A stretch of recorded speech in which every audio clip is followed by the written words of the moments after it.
Hey everybody, welcome to Talk Daily. My name is Eddie, and today we're going to be talking about the 2022 Lexus LX600. This article is courtesy of Motor Trend and written by Elisa Pridal.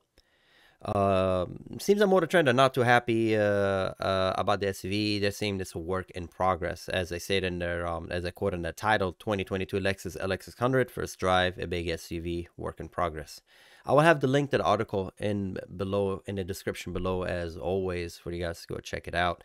They're talking about the LX600, saying it's a giant leap forward. 15 years have passed since its last major redesign, but the 27-year-old SUV nameplate is still work in progress.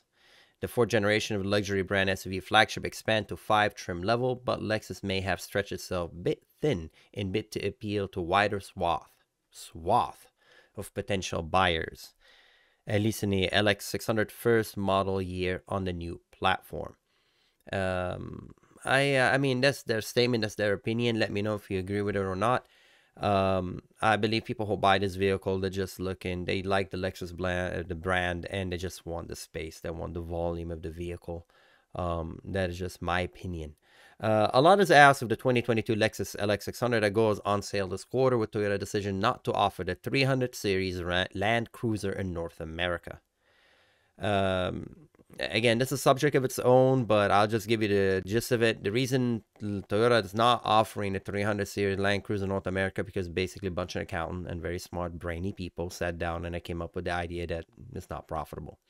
And that's the end of that. If they know if it's profitable, they will sell it. I guarantee you. They're in the business to make money. They're not in the business to, I mean, that's the bottom line.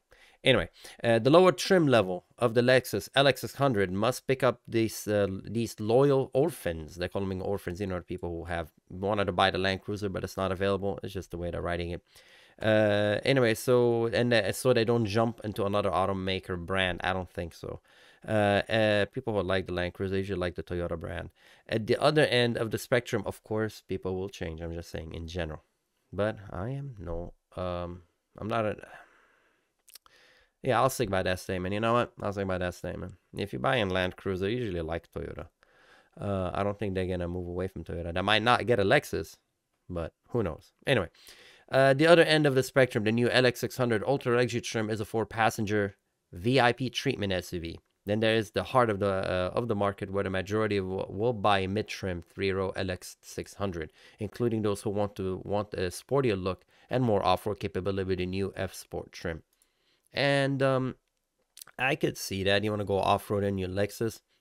Sure, why not? Here are the 5 trim levels. So they're saying they're separated by $40,000, and they're making a big deal out of it. Anyway, the bottom, basically the entry level, the base trim is a 5-passenger, 2-row SUV that will account for 5 to 7% of the 2022 Lexus LX600 sale.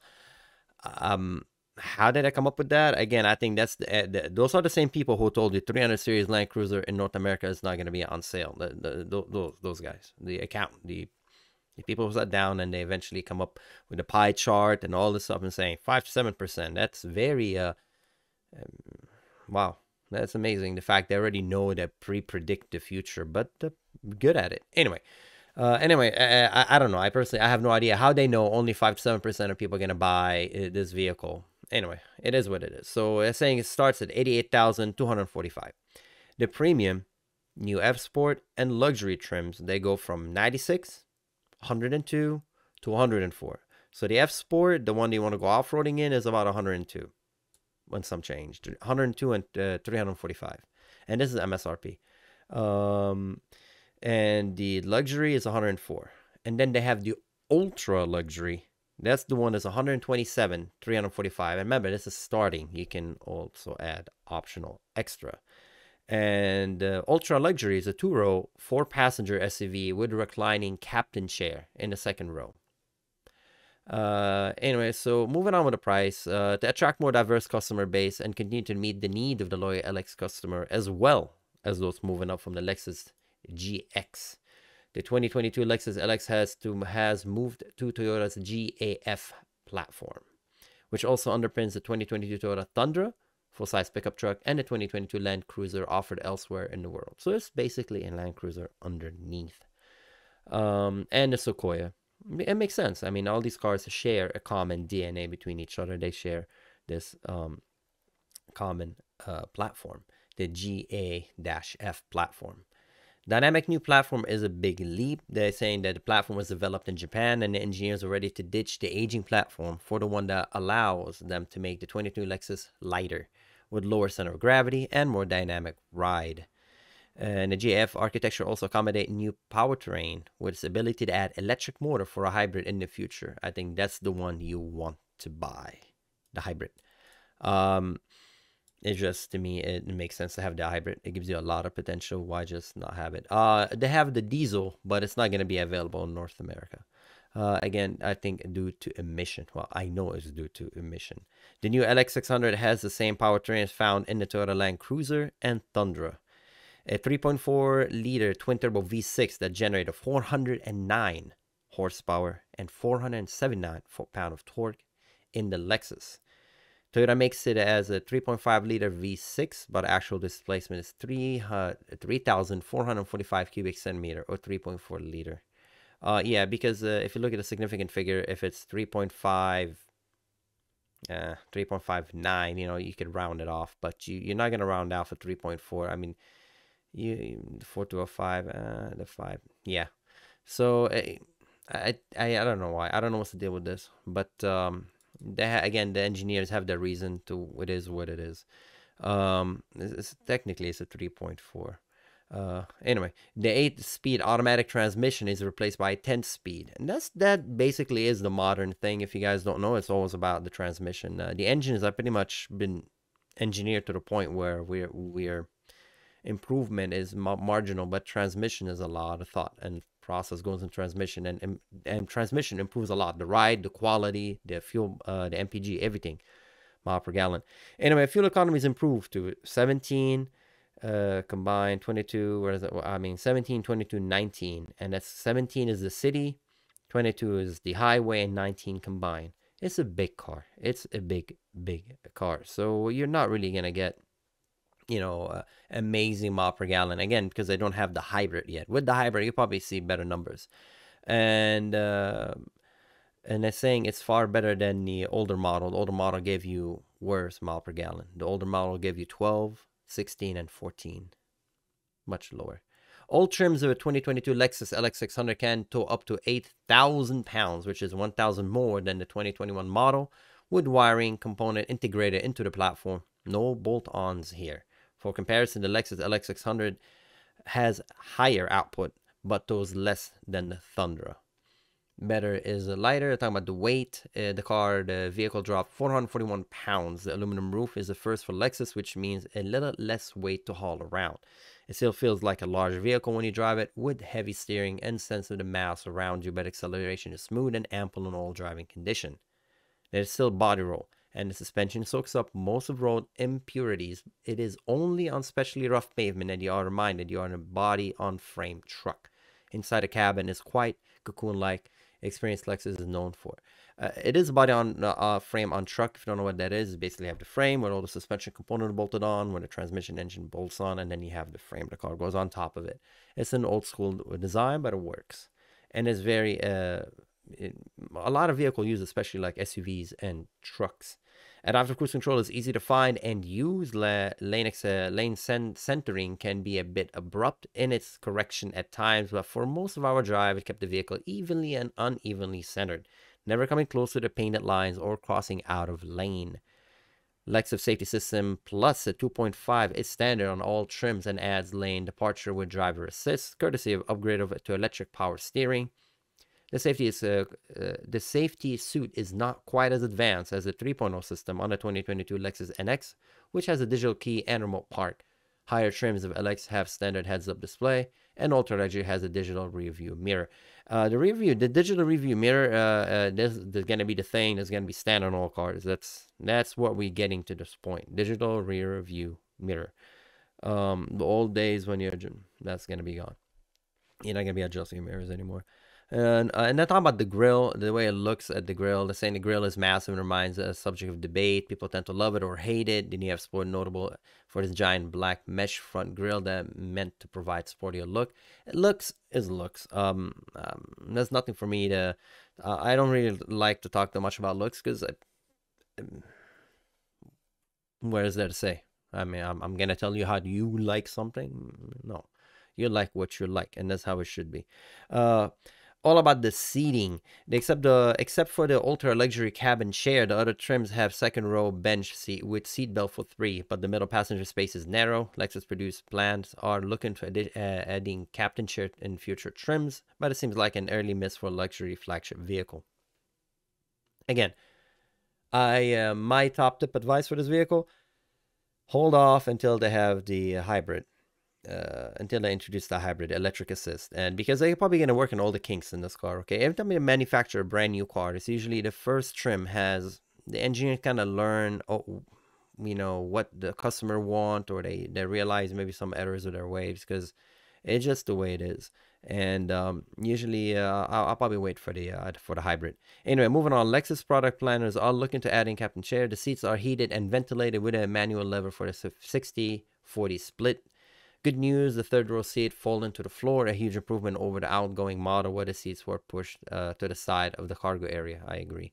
Encroaching on space of the gear. On a luxury trim, you can push the button to fold both seats. That's good. That's very good. A lot of people need it for the space. Another improvement, the split opening at the back is replaced by a traditional single-piece liftgate. Oh, okay. It is powered by, can be opened by clicking the door. Oh, that's awesome. There's a liftgate. Liftgate are very useful. Being infotainment news, I'm talking about the infotainment news, and inside the big news is a vastly improved in-house developed infotainment system. It relies on touchscreen and good old-fashioned knobs and button rather than the much Lexus joystick touchpad. Yeah, that thing, yeah. Knobs and button are much easier when you're driving. You know where it's at, you press it. As much as I love technology, sometimes buttons, when your, visibility is not that well, or you can't be... you don't want to be distracted. A button is just touch it. It does what it's supposed to do. Is good. You're good to go. I agree with that. The new infotainment system, which debuted in the 2022 Lexus NX, was a top priority for the LX, and there are 2 separate center screens that navigation can remain displayed on top. A 19.3-inch screen, while off-road information is shown on the same size screen below. So you have 2 screens. That's what they're showing you right here. So off-road prowess, the 2022 Lexus LX600 has a full-time 4-wheel drive system with low range. You need the low range. If you have all-wheel drive without low range, you already cannot go off-roading. Yeah, I mean, you can, but most likely will get stuck. Okay? And has a Torsen center differential. That's beautiful. Torsen are, if you don't know how a Torsen work, Google it. Torsens are a unit that will go for life. And I mean, as long as you have fluids in it, that thing will work forever. Center differential can lock and split power 50/50 front and rear, but only the F Sport has a Torsen limited slip rear diff. Oh no, it has an open. Again, you cannot go off road with open. You need. I mean, when I say that it has a center differential, is basically in the transfer case. That's the center diff. It's not really. It's not like this front and rear. It's in the transfer case. That's where they have your differential, and then you have a differential. Like, if it's kind of how to explain. It's kind of like Lancer Evolution. There's really no like a front dedicated differential in the front. Unlike if you see like an older off-roader vehicle, when you see it, definitely you see a pumpkin in the front, pumpkin in the rear, and in the transfer case. It's not the way this car is.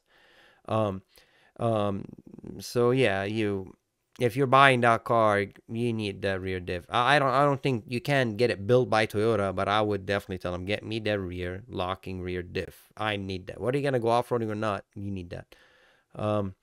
You'll find an 8.9-inch of ground clearance and activate a high control hydraulic suspension. It can increase the height by 7 inches and lower by 2 inches. It's standard on Ultra Luxury and option on Luxury and F Sport. I will probably get that for sure. The F Sport has a standard Torsen rear limited slip differential and new rear anti-roll bar for better off-roading. The trail we clambered over in Santa Fe was moderately challenging and was a cake for the walk for the F Sport. It goes on saying that anyone who has used the downhill assist control in a Toyota or Lexus knows it's loud. It's like, is there something broken or something wrong with this? Loud. Not anymore. The DAC crawl feature is operated by a single button to control low speed up or down a hill on a trail, and it's pretty much that quiet. The camera that shows the trail ahead is invaluable when all you can see is the hood and the sky. Absolutely. Push a button and a tight turn and brake the inside wheel. The LX pivots better around an obstacle without the need to throw in reverse for a multi-point turn. Again, they're saying that it is good. The chassis is good. And if you don't know what the DAC, the crawl feature, down assist control, you can imagine if you put your car in very low gear and you're going down a hill and your car will still roll. And that's on pavement. And that's fine if it's like first gear, and even in first gear, sometimes you need to touch the brakes. It's a very tight turn.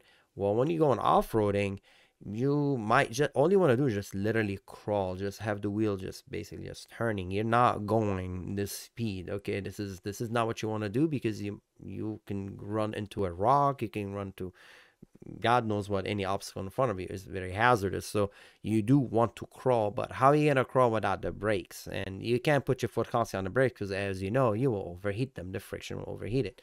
And so this is the technology was developed, and that's the Lexus brand of it. The downhill assist control, like Range Rover has, a lot of other vehicles have it, so you can go downhill without without accelerating in a controlled fashion.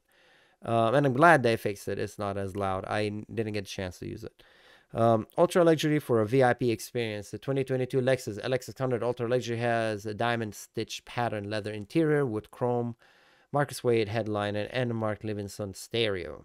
Again, luxury all around. The Havoc system has a regular vent as well as an air shower head that gently releases a smoothing airflow from above. Oh, sweet. Spot premium to aid relaxation. There is a sunshade for the back seat, and they are operated manually without a power assist. And the saying amenity upgrade to come. There is a wireless charger in LX600 Ultra Luxury trim for rear seat passenger, but not for the driver. Because they're maybe not trying to encourage driving and using a wireless charger. Lexus is working on fixing this oversight. Oh, it's an oversight. They're going to fix it. Product planner told us the driver has wireless CarPlay but can't charge wirelessly. Nor does the driver's seat come with massage. Lexus is working on that too. See, there you go. That's my point. Wait for that vehicle. Wait like maybe a year or 2 years and get it when Lexus fixes all these little issues with it. And get the hybrid. Excuse me. Rear passenger have headphones, but they are not Bluetooth, which means a cumbersome cord. Nor is there a remote for a lounging passenger to manage entertainment. Again, Lexus is considering working on it. Captain Chair are only available in Ultra Luxury, but could become available on more trims sometimes down the road. The rear door opening feels a bit small for VIP entry. A wider opening door to the second row would also be appreciated. The issue is exacerbated by the screen on the back of the front seat, which further impinges on the space as you climb in. So, I don't know. I mean, they're saying the interior is not up to scratch, and that is a big no-no. Because, you're buying this car to be inside of it most of the time, right? That's the back seat. This is not the ultra trim model. That's the navigation that we're showing us. We've seen all these pictures. I kind of want to go and show you the steering wheel, typical Lexus steering wheel. And that's the control. That's the terrain, the crawl mode, the drive mode. That's awesome. I mean, again, I like it. I really, really do like it. I like this vehicle. See the back seat. Oh, that's sweet. That's nice. So you can completely fold them, use it to put whatever groceries you want to put, whatever you're hauling. You could use it, dogs, whatnot, pets and family, cats, whatever pet you have, whatever makes you happy. I don't really, I can't really see it to flaw it, but at that level, those are the things that people are going to be looking at and saying they're not too happy about. Oh, look at that trim, looks nice. Yeah, because when you're spending that much money, this is the comments you're gonna get. Oh, I don't have a charger, wireless charger. Oh, the entry and exit is not as smooth as it should be. Yeah, it's not an Escalade. Put it that way. The Japanese haven't yet got to that point making Escalade. It is very capable off-roading with an Escalade. I wouldn't go off-roading in an Escalade. I mean, you could, but that's not the point of that car. Well, people buying this car, they always look underneath and say, oh, it's a Land Cruiser underneath. I can go and do things with it. And it's understandable. Yes, you definitely can go off-roading in this vehicle. If you get the F-Sport with the rear diff, make sure to get that one. So in conclusion, if you need to get this car, what I would recommend is you get the car with the rear diff. You get the F Sport that has the rear diff. Get the rear diff, and you have the high control, and you have that rear sway bar. So yeah, at least you can go off-roading with it if you desire, or if you wish to do so. The ultra luxury, I would stay away from that until they fix the amenities they have in the rear, because for that price you want to really get the ultimate of everything. And when they're saying they're working on it, I won't give them my money when they're saying they're working on it. I will give it to them when I say we have it done. So anyways, all in all, I think it's a great car. Let me know what you think in a comment below. If you're going to purchase this car, or you're thinking about it, or whatever your comments you have on this video, please let us know. We read everything. I read everything, and I try to respond to it as soon as possible. Once again, I'm Eddie. Thanks for watching. This has been a long video. Thanks for watching, and take care. Have a good one. See you next time. Bye.